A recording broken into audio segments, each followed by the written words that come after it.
ইতালির visa processing Italian immigration ও এমবেসির নির্দিষ্ট আইনি ধাপের ওপর নির্ভর করে, যা কোনো এজেন্সির হাতে থাকে না। কেন 1 মাসে যাওয়া সম্ভব নয়? ইতালিতে কাজের উদ্দেশ্যে, যেমন স্পন্সর বা ডিক্রেটো ফ্লুসি যেতে হলে প্রসেসিং কয়েকটি জটিল ধাপ অতিক্রম করে। নুল্লা ওস্টা ইতালির নিয়োগকর্তাকে সেদেশের ইমিগ্রেশন অফিসে ওয়ার্ক পারমিটের জন্য আবেদন করতে হয়। এই অনুমোদন আসতে সাধারণত 3 থেকে 6 মাস, কখনো তারও বেশি সময় লাগে।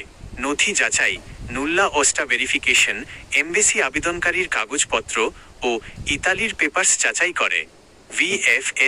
ভিএফএস অ্যাপয়েন্টমেন্ট ও ভিসা স্ট্যাম্পিং, ফাইল জমা এবং পাসপোর্ট স্ট্যাম্পিং হতে আরও 2 থেকে 4 মাস সময় লাগে। ইতালিতে যাওয়ার প্রধান বৈধ পথসমূহ: বাস্তব সময়সীমা, ভিসার ধরন, প্রকৃত সময়সীমা, প্রধান প্রয়োজনীয়তা, স্পন্সর, ফ্লুসি ডিক্রিটো ফ্লুসি, 6-12 মাস।